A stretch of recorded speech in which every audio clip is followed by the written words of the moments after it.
Hi friends, எல்லோருக்கும் வணக்கம். எல்லோரும் எப்படி இருக்கீங்க? எல்லோரும் நல்லா இருப்பீங்கன்னு நினைக்கிறேன். காலையில் வந்து அங்கே நம்ம வீட்டில் இருந்தால் இப்போ வந்து பெரியம்மா வீட்டுக்கு வந்து வந்தாச்சு. அங்கே வந்து ஆடு மாடெல்லாம் பார்த்துக்கிறதுக்கு வந்து சக்தி இருக்கிறாங்க. அவங்க கொண்டு வந்து விட்டுட்டு ஊருக்கு போயிட்டாங்க. திரும்பவும் அவங்க ஆடு மாடை பார்த்துக்கிறாங்களாம்மா. சமையலும் செஞ்சு அவங்களே சாப்பிட்டுக்கிறாங்களாம்மா. எவ்வளோ பெரிய மனசு பார்த்தீங்களா? எங்களை கூட இந்த ஊரில் விட்டாங்க. ஏன்னா சுகாஸ்க்கு வந்து மண்டே ஆஃப்டர்நூன் தான் ஸ்கூலு. அதனால் வந்து ஆராதனாக்கு லீவ் விட்டாங்க.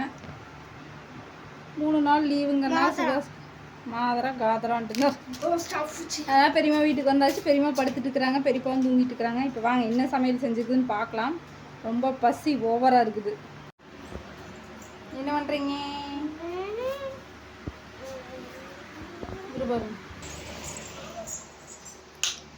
என்ன சமையல் பார்ப்போமா? இது கத்தரிக்காய் கடையலாட்டுக்குதுங்க ஃப்ரெண்ட்ஸ்.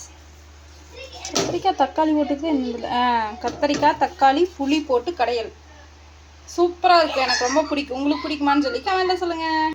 ரசம் கொஞ்சமாக இருக்குது. பாவம் இப்போல்லாம் தயிர் போடுறதில்ல போல இருக்குது. அப்பா சாப்பாடு இருக்குது. நல்ல வேலை நான் கிடைத்து கொண்டேன்.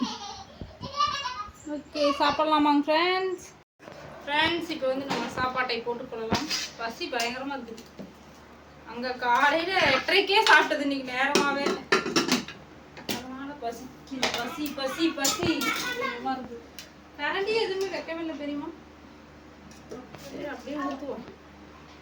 என்ன குழம்பு? தக்காளி கடையல். ஓகே,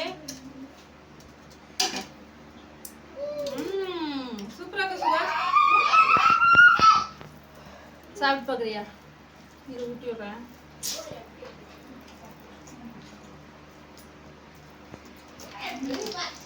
சூப்பராக தான். உப்பு தான் கொஞ்சம் பத்தல.